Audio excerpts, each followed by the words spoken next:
Hi, this is Charlene with Life on Her Own, and I'm showing you a video on how to use a monthly calendar with my 90-day planning.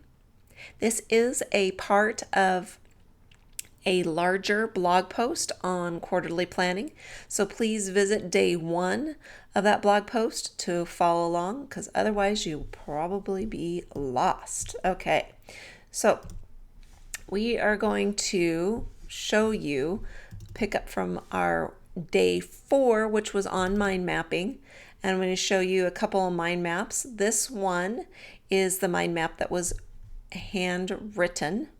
So we started with January, had some important dates, our departments, what our self was, so this should look familiar to you.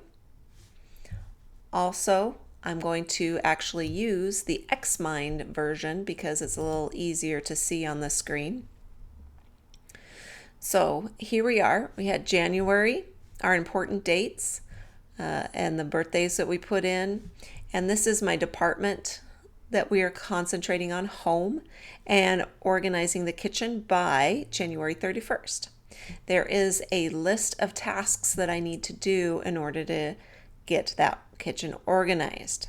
Okay, so what we're going to do is we're going to take those tasks and we're going to calendar them in the month. So that is our goal today. So first thing we need to do is we need to go through in our brain and or write it down what task needs to happen when.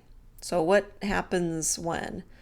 First, second, third, fourth, fifth, sixth, seventh, eighth, ninth, 10th. So there's actually 10 actions that we need to take. So we have them all here. We're going to take our monthly calendar. Okay. That is not the monthly calendar. And here it is. And we're going to put in the due date, January 31st on the due date. And then we're going to start working backwards. So we kind of figured out what needs to happen first, second, third. Well, we're going to work backwards and say, well, I can't donate my items all the way up here when I haven't gone through everything yet. So that's going to be the second to last thing that I need to do. The first being the kitchen's being organized.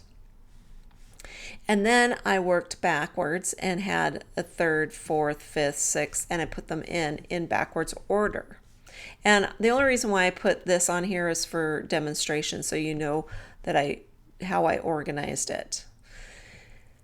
Now, I also gave myself some margin and or some free days to accomplish those goals. Now, maybe on the 12th, I might need a couple more days to organize my pots and pans. Okay, so I worked in a little bit of margin there.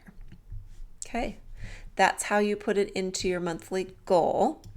So to recap, number 1, start from the day you want it completed. Write that in your calendar. Work your action steps backwards. Give yourself breaks and margin in between or in between tasks so you know that you can get it done within that time frame. Also, you might want to start with something easy or fun. In my example, I was organizing the junk drawer. That was my first thing because it's easy, it's small, it's something that I can go through maybe when I'm watching TV. So that's why I did it that way. All right, so if you have any questions, please visit me at Charlene at Life on Her Own or lifeonherown.com.